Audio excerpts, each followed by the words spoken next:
We come back to the topic judiciary, and today let's discuss the structure of the judiciary system. What is the basic structure in India of the judiciary system? Let's see. Now, as India is a huge country and got a very vast population, huge population over there, we need to break India's land into smaller units to administer the country properly. Now, what are the units? Right from class 6 you've been taught. From villages, we start from villages, then becomes towns, then becomes cities, then becomes districts, and then becomes states, and then you come to your country, India, when the states unite. So same way, for the courts also, there is a proper structure. How do the courts deal with it? Let's see. We start in ascending order. That means I will start from the root level and then I'll go to the apex one. Fine? So the first one, to the lowermost part, would be a district court. Now in Hindi, if I have to say, every area is a huge area is divided into tehsil. Like Jabalpur is also a tehsil or a district. Under Jabalpur come different areas surrounding it, depending upon the number of people who live there, the population. Right? Now, if some cases are over here and then they need to fight a case, their problems over there, and then they need to fight a case in the court. Which court would they go to is the basic question. So there is the court at the ground level, I am saying, is the district court. Firstly, you go to the district court, and each district will have a district judge. You will have a district judge over here. Now he is the basic person who is going to rule over the cases and then decide whether the thing is to be, the punishment is to be given and how much of punishment is to be given. So district judge is at the tehsil level. Your own Jabalpur is a district, remember that.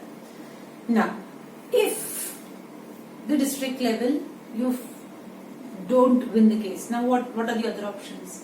Now in ascending order, if I go, combination of all districts would make a state. At the state level, now district level, now you have got the state court, which is called the High Court. High Court is in Jabalpur only. MP's High Court is in Jabalpur only. And High Court, you again have that level where if you want to further appeal, then you can go from district court to High Courts. Fine. Now, highest of the state, that is the court which is highest at the state administration level. Okay, fine. District first and then the state. Now, no, if not state, High Court also. Now what? Then we go to the apex court, the Supreme Court. It's the apex court. Beyond the verdict of this particular court, there is nothing. There is no other court to appeal in. So, Supreme Court is in New Delhi. It's ruled by the Chief Justice of India. Okay. So, not rule, I would say, it's the control of it is in the hands of the Chief Justice of India, and that's the supreme power of the judiciary system. Beyond that, you cannot appeal anything. Now, this is the structure of your judiciary. This is how the judiciary works. District court, district level, state level, and then at the central, I would say the apex part of it, the Supreme Court. Now, we work on a system called appellate system. Please remember this word is given in your text also. We work on the appellate system. Now what is appellate system? Appellate system ensures that nobody faces injustice. Like if you feel at the district court you lost a case and injustice has been done to you, you can appear, you can file a case in this High Court. On the state level, you can file a case in the High Court. High Court also you lose the case and you feel again the injustice has been done to you.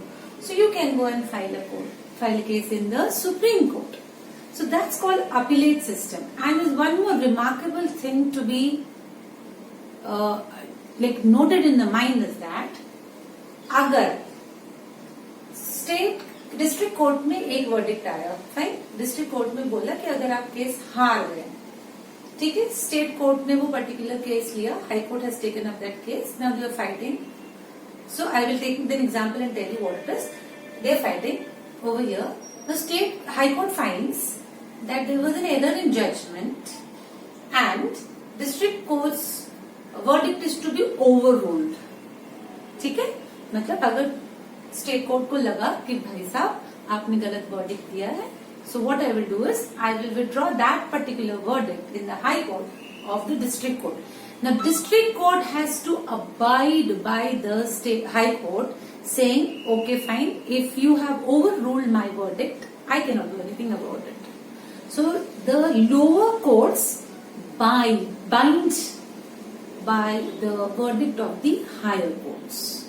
Okay, some kind of fact must have been left unnoticed, and then some people must have gone hostile, some witnesses must have got hostile. मतलब पहले उन्होंने बोला कि हम आके सब कुछ बता देंगे और बाद में विटनेस ने बोल दिया हम नहीं बताएंगे, हमको तो कुछ पता नहीं. That's called witness turning hostile. Certain cases do happen. So there are many problems which come up while fighting a case, but the one thing you have to keep in your mind is that a higher court, a lower court is bound by the verdict of the higher court. So, but if Supreme Court has said something, then you have to abide by the verdict. You cannot fight beyond that. So that's called the appellate system. And let's take an example. It has been given in your book, in your textbook. Now leave the names and all. The characters are of a family. Okay, it's a real incident. That is why it has been cited in the book. Okay, there was a woman. She had got married to a man, and one day she was screaming in her house because she was on fire. And when the neighbors came in, they saw that she was totally engulfed in fire. She had worn a sari that time, and that she was totally engulfed in fire over there. So what did they do? They took blankets and tried to put that fire out, and then she was taken to the hospital where she died. Okay, now what happened is her parents, the lady's parents, filed a case against the in-laws that they had actually murdered the daughter by setting her ablaze on fire. Now what would be the case? It can be guessed. Yes, it was dowry. Firstly, for a meager amount of dowry, and the first child might be the gender did not suit them, might be it was a girl child. That's why they did not want the girl child to take birth and all. So many cases, and then they said that they had put kerosene on her and set her place on fire. So the case appeared in district court first.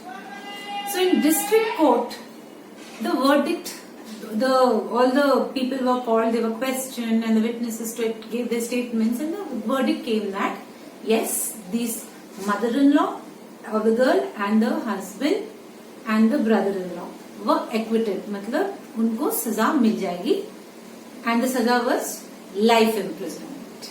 ठीक है? Then mother-in-law and the husband did not keep quiet. They appealed in the high court, state court. They went to high court.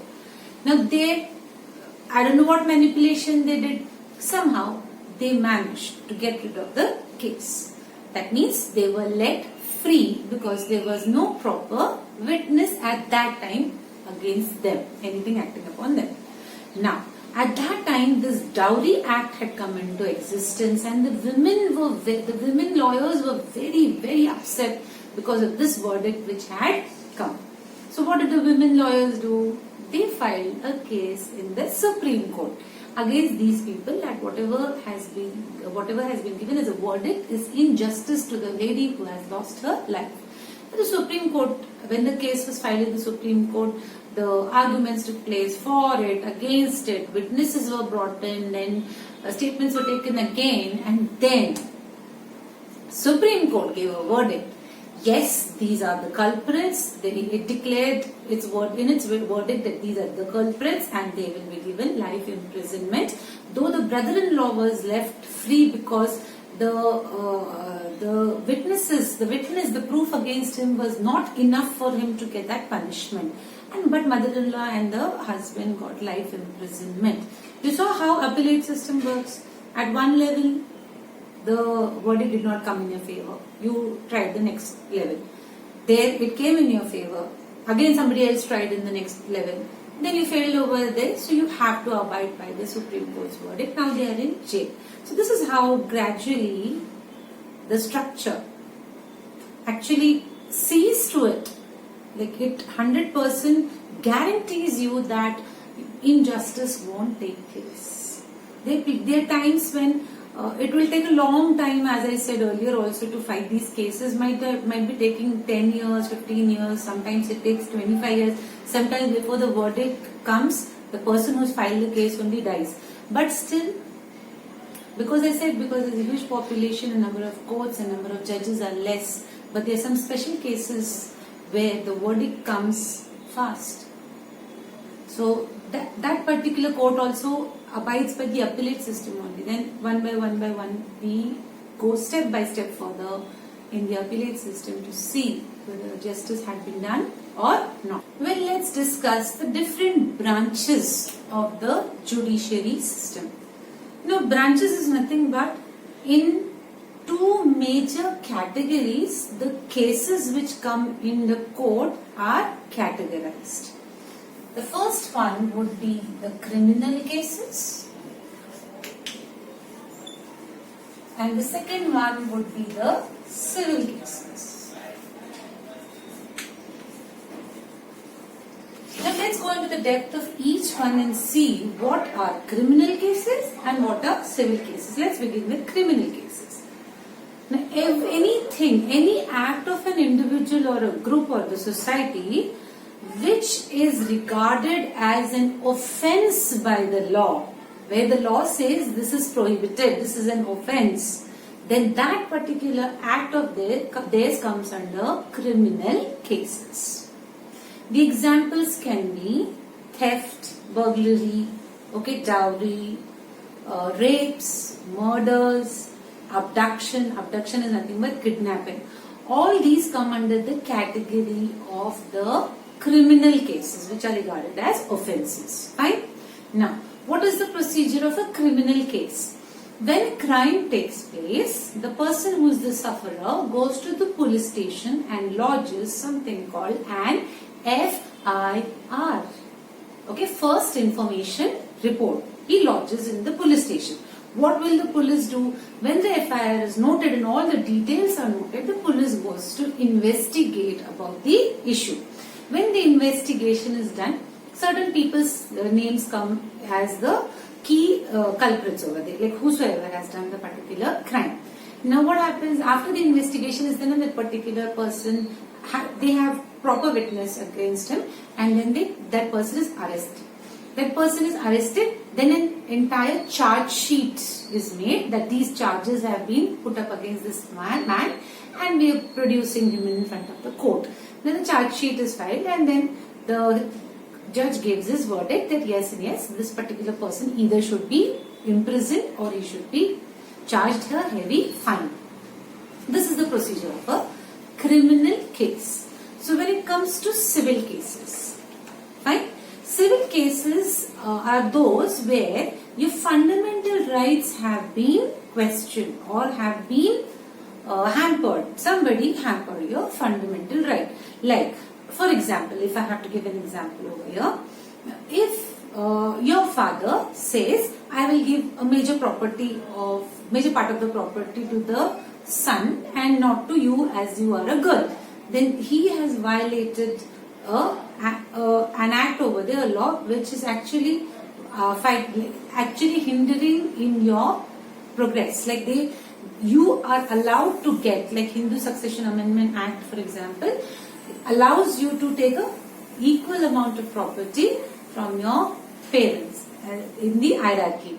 Now, ancestral property. And then if they don't get, then you can file. Now what is the procedure? If this is the case, this is a civil case. If this is the case, what is the procedure? Then you will not go to the police station saying मेरे पापा ने मुझे property नहीं दिया. Then you will do what you will do is you will file a petition in the court directly. You as a sufferer would file a petition in the court and fight the case. Those people also will hire the lawyers, and then this thing will take place. The discussion will take place where you speak for and against the topic. Whatsoever the explanations what have to be given, and the judge gives a verdict over here. In civil cases, there are no acquisitions and there are no punishments. A resolution is found. Okay, like resolution मतलब किसी चीज का हल निकालते हैं कि ये problem है तो इसका सोल्यूशन ये है. A solution is taken out. Nobody is imprison कि तुमको जेल भेज दिया. Jail you go only and only when it is a criminal case. Okay, so you do one thing now that you know what are the different parameters, what are the different categories under which the cases are filed. Now you do one thing, cite at least 5 examples apart from what I said for criminal cases, and cite 5 examples for your civil cases, so that you understand clearly कि criminal case में you go to the jail, civil cases में a solution is found in the court, a solution to the problem is given by the court, and they say like this is the solution, this is the solution. Now, so you will give me 5 examples related to criminal cases and 5 examples related to civil cases. If they are in reality, are most welcome. Like if they have really happened, so you're most welcome to do so, and write them down in your textbook so that you remember what's the difference between these two. That's all for this particular lecture. Thank you.